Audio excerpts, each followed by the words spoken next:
Olá, boa noite pessoal.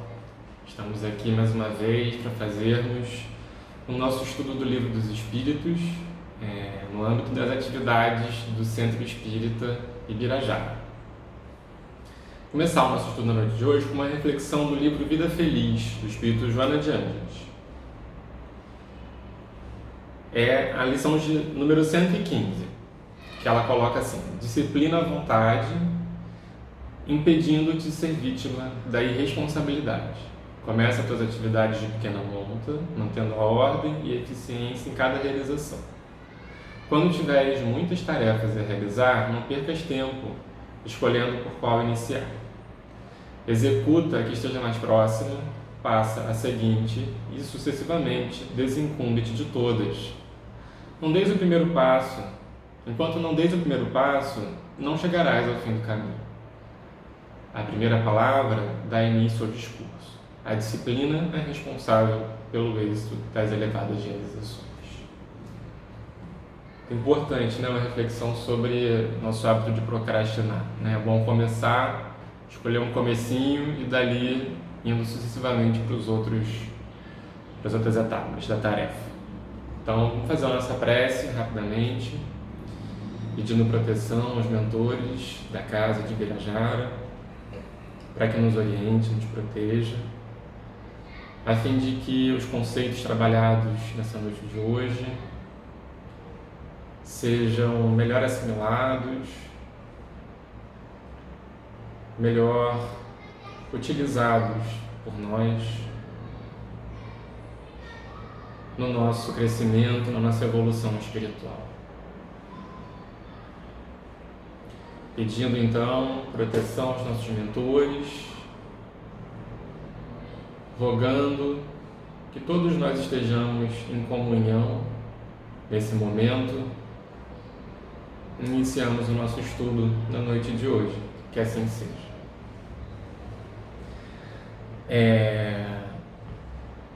O estudo da noite de hoje é o estudo do Livro dos Espíritos.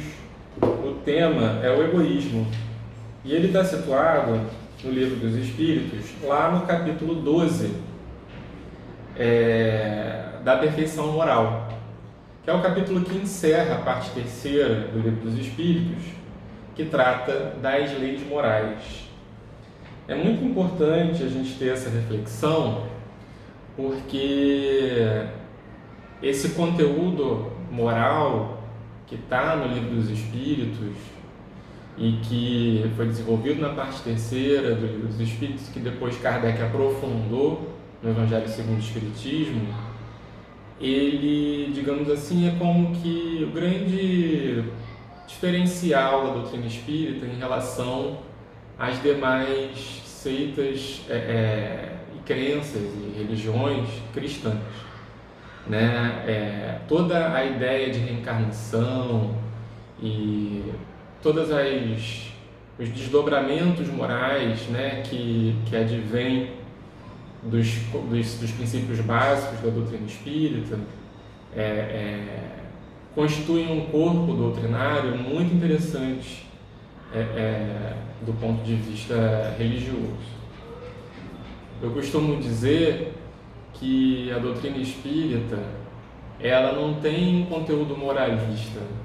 Ela não objetiva que nós nos transformemos em fiscais da moralidade alheia.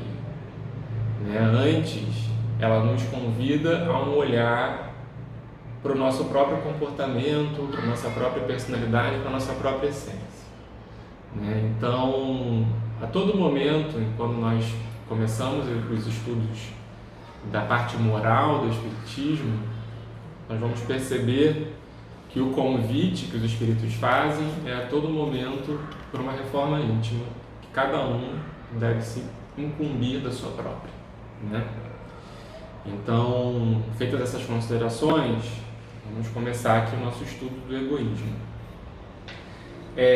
Só para a gente ter uma noção de organicidade, Kardec, no início aqui do capítulo 12, ele faz algumas reflexões sobre as virtudes e os vícios, para em seguida falar das paixões e então entrar no egoísmo.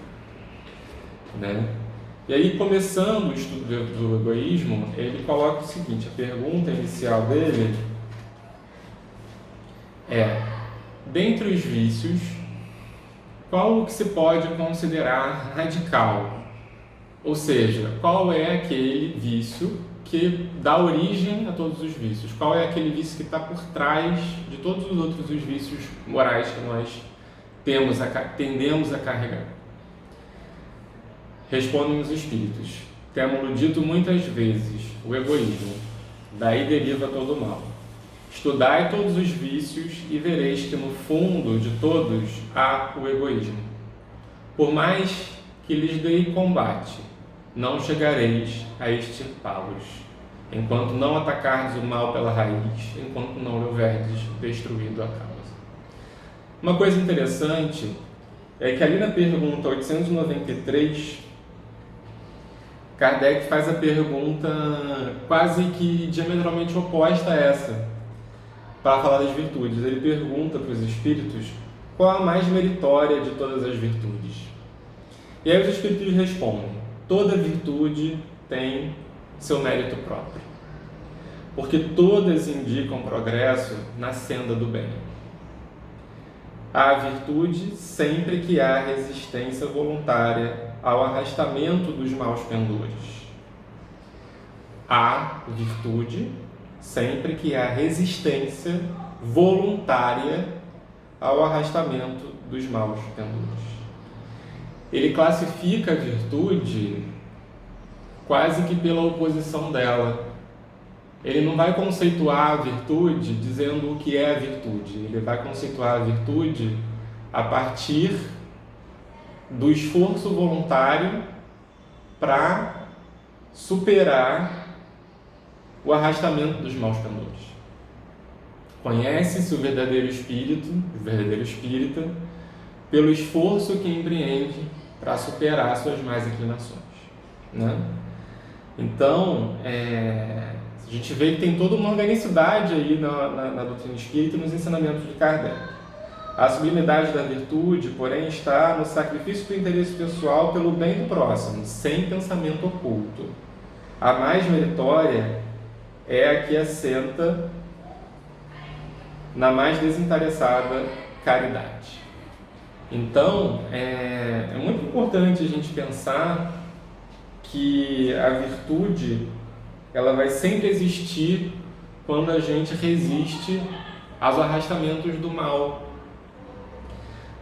Já diria o apóstolo Paulo: o amor cobre a multidão dos pecados.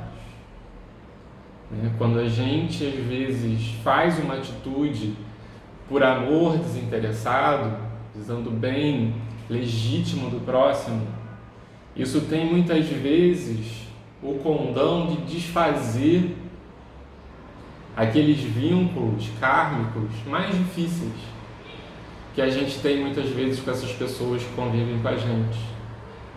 Então, às vezes um gesto de amor é capaz de anular todo um karma ruim, negativo que nós temos com um companheiro de jornada, né? Continuam os espíritos: tendam, pois, todos os esforços para esse efeito, porquanto aí é que está a verdadeira chaga da sociedade. Quem quiser, desde esta vida, ir aproximando-se da perfeição moral, deve expurgar o seu coração de todo o sentimento do egoísmo, visto ser o egoísmo incompatível com a justiça, o amor e a caridade. Ele neutraliza todas as outras qualidades. Então, o amor, né, cobre a multidão dos pecados, mas o egoísmo também pode neutralizar todas as outras qualidades, né? Ele é incompatível com a lei de justiça, de amor e de caridade, né, que é a lei mais importante, a lei moral mais importante, que abrange todas as outras, né? É a culminância justamente dali do estudo das leis morais no livro dos Espíritos, a parte terceira, né? Esse capítulo que a gente está estudando agora, da perfeição moral, ele encerra o livro das leis morais, e a última lei moral é a lei de justiça, de amor e de caridade. Então, segue Kardec na pergunta 914 do livro dos Espíritos. Gente, eu peço desculpa aí, a gente tem participações especiais aqui dos meus vizinhos que estão brincando no play aqui embaixo. Não sei se está dando para vocês ouvirem aí de casa, mas no momento aqui que a gente está gravando, eles estão lá brincando, tá? Peço desculpa e a compreensão de vocês, mas imprevistos aí do nosso home office espírita. Pergunta 914. Fundando-se o egoísmo no sentimento do interesse pessoal, bem difícil parece extirpá-lo inteiramente do coração humano. Chegar-se-á a consegui-lo? Resposta dos Espíritos. À medida que os homens se instruem acerca das coisas espirituais, menos valor dão às coisas materiais. Depois, necessário é que se reformem as instituições humanas que o entretêm e excitam. Isso depende da educação. Os Espíritos estão dizendo aqui, Kardec pergunta, é possível então superar o egoísmo, vencer o egoísmo? Já que o egoísmo ele está muito relacionado ao interesse pessoal, né? O interesse pessoal ele é o verdadeiro obstáculo ali da virtude, né? Como está ali naquela pergunta que a gente leu, 893. A sublimidade da virtude, porém, está no sacrifício do interesse pessoal. Então, fundando-se o egoísmo no interesse pessoal, bem difícil parece extirpá-lo do coração humano. Chegar-se-á um dia a consegui-lo? Os Espíritos então respondem, no dia em que os valores espirituais forem superiores aos interesses materiais, a gente pode começar a falar em superação do egoísmo. E aí, feito esse trabalho no íntimo do coração do homem, vai ser necessária a reforma das instituições humanas, que são, como dizem os Espíritos, encarregadas por muitas vezes entreter e excitar esse egoísmo, né? Então a gente vê que a nossa estrutura social que a gente vive hoje em dia, ela não só é gerada pelo egoísmo, como ela também o provoca, o cria e o excita muitas vezes. Né? Então, a partir do momento em que a gente consegue fazer a reforma do homem, posteriormente a gente vai conseguir fazer essa reforma da sociedade. E aí, eu queria só trazer uma análise do espírito Joana de Ângeles, nos seus estudos psicológicos, de psicologia profunda. Peço desde já perdão aos psicólogos, não sou psicólogo, vou falar muito superficialmente do que eu conheço e da minha análise da obra da Joana de Ângeles, tá? Ela traz alguns conceitos de ego e de self, por exemplo, e ela traz uma conceituação de ego muito próxima da conceituação trazida por Jung. Ela desenvolve um pouco o pensamento do Jung nos estudos dela de psicologia profunda. Então ela coloca também que o ego ele teve a sua função no processo de evolução anímica. Nós, enquanto desdobramentos do princípio inteligente na fase humana, precisamos lá nos primórdios das nossas experiências humanas do ego por uma questão de sobrevivência, para a gente poder formar a nossa individualidade para depois conseguir fazer a integração do eixo ego-self. Né? Esse self como o si profundo, em termos espíritas, essa identificação do que há de mais essencial do homem com a nossa realidade divina. Né? Então, a Joana ela coloca que o objetivo da nossa evolução espiritual é essa integração do eixo ego-self, fazer o ego se iluminar com essa outra instância da nossa identidade, que é o self. Então, feita essa exclamação, essa breve elucubração, vamos seguir o estudo aqui do Livro dos Espíritos. Essa breve digressão, era a palavra que eu queria encontrar. Pergunta 915. Por ser inerente à espécie humana, o egoísmo não constituirá sempre um obstáculo ao reinado do bem absoluto na Terra? Respondem os Espíritos. É exato que no egoísmo tendes um vosso mal maior. Porém, ele se prende à inferioridade dos espíritos encarnados na Terra. e não a humanidade mesmo. Ora, depurando-se por encarnações sucessivas, os espíritos se despojam do egoísmo como de suas impurezas. Não existirá na Terra nenhum homem isento de egoísmo e praticante da caridade. Há muito mais homens assim do que supondes. Apenas não os conheceis, porque a virtude foge à viva claridade do dia. Desde que haja um, por que não haverá 10? Havendo 10, por que não haverá 1000? E assim por diante. Então, é bom, sempre bom a gente lembrar que para cada Hitler, para cada Mussolini, para cada Stalin, para cada figura que trouxe muito sofrimento para a humanidade, existiu um São Francisco de Assis, existiu a Madre Teresa de Calcutá, existiu uma Irmã Dulce, um Chico Xavier, um Divaldo Franco. Então, quando a gente pensar que tudo está perdido, que o egoísmo venceu, vamos lembrar desses irmãos que serviram e servem de luminares e exemplos de caridade e de sacrifício do interesse pessoal, né? E eu estou falando aqui de espíritos famosos, de espíritos que alcançaram alguma notoriedade social.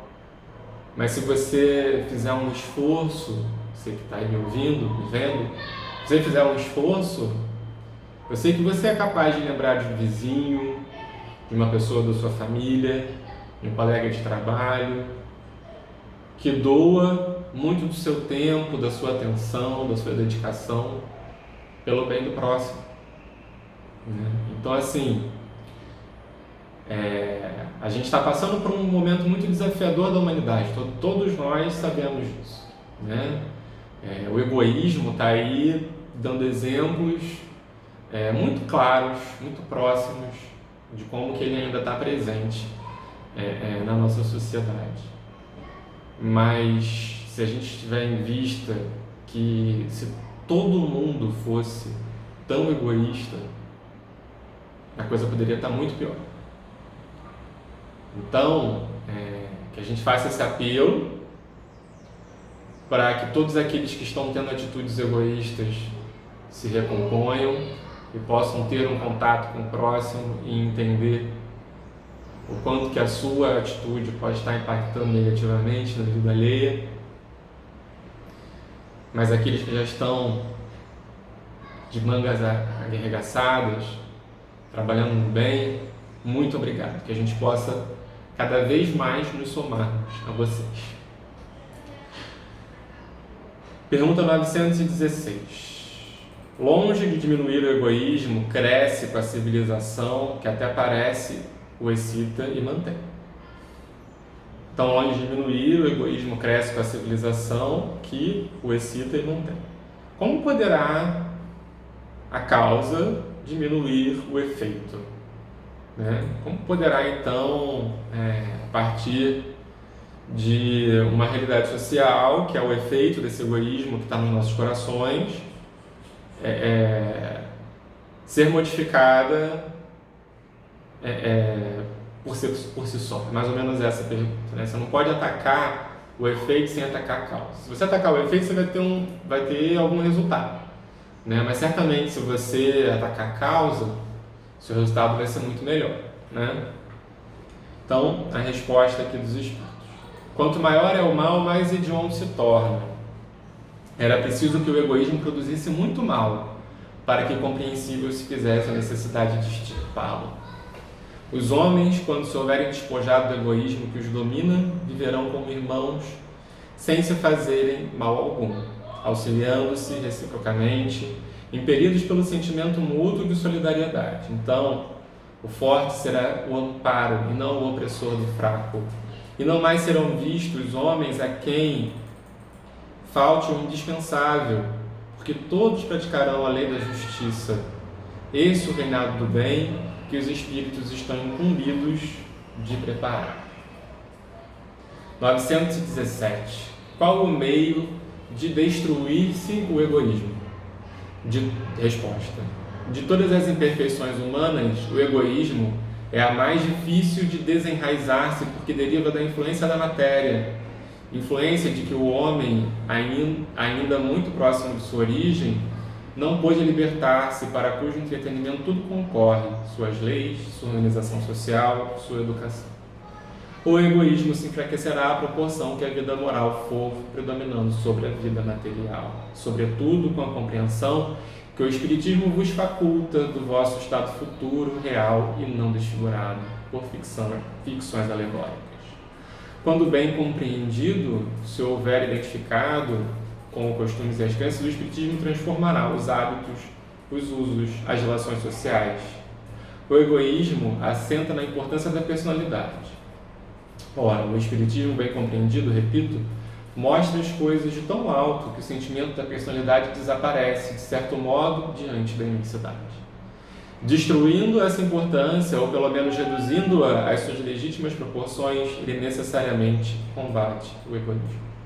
O choque que o homem experimenta do egoísmo dos outros é o que muitas vezes o faz egoísta, por sentir a necessidade de se colocar na defensiva. Notando que os outros pensam em si próprios e não nele, ele o levado a ocupar-se consigo mais do que com os outros. Sirva de base as instituições sociais, as relações legais, de povo a povo e de homem a homem, e o princípio da caridade e da fraternidade, cada um pensará menos na sua pessoa. Assim veja que outros pensam que nela pensaram. Todos experimentarão a influência moralizadora do exemplo e do contato. Em face do atual extravasamento de egoísmo, grande virtude é verdadeiramente necessária para que alguém renuncie à sua personalidade em proveito dos outros, que de ordinário absolutamente lhe não agradecem. Principalmente para os que possuem essa virtude é que o reino dos céus se acha aberto. A este, sobretudo, é que está reservada a felicidade dos eleitos, pois em verdade eu vos digo, no dia da justiça será posto de lado e sofrerá pelo abandono em que se há de ver todo aquele que em si somente houver pensado. Essa resposta foi dada pelo Espírito Fenelon a Kardec, está no Livro dos Espíritos. Então aqui, nessa última pergunta, qual o meio de destruir-se o egoísmo?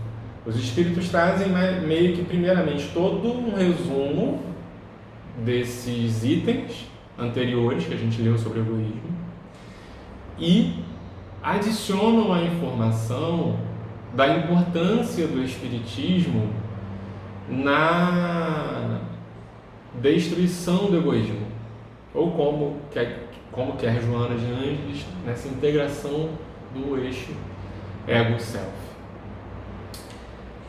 Lembremos da mensagem do Espírito Emmanuel no Evangelho segundo o Espiritismo, capítulo 11.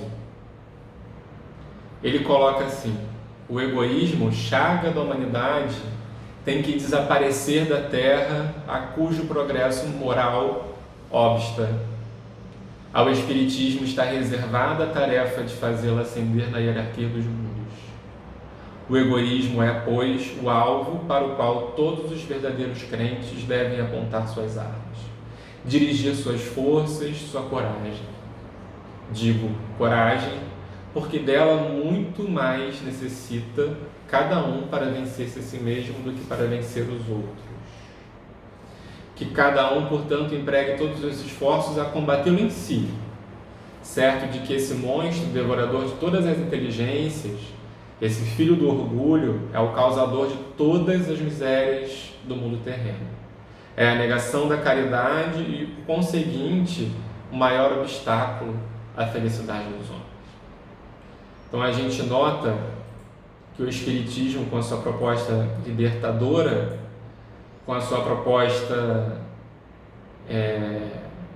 da caridade, de ensinar que fora da caridade não há salvação, não é fora do Espiritismo, não é fora da igreja, é fora da caridade, é fora do amor, é fora do olhar ao próximo como irmão, não há qualquer possibilidade de redenção, de salvação. né? Trazendo também um pouco aqui a lição do espírito Leon Denis no livro Depois da Morte.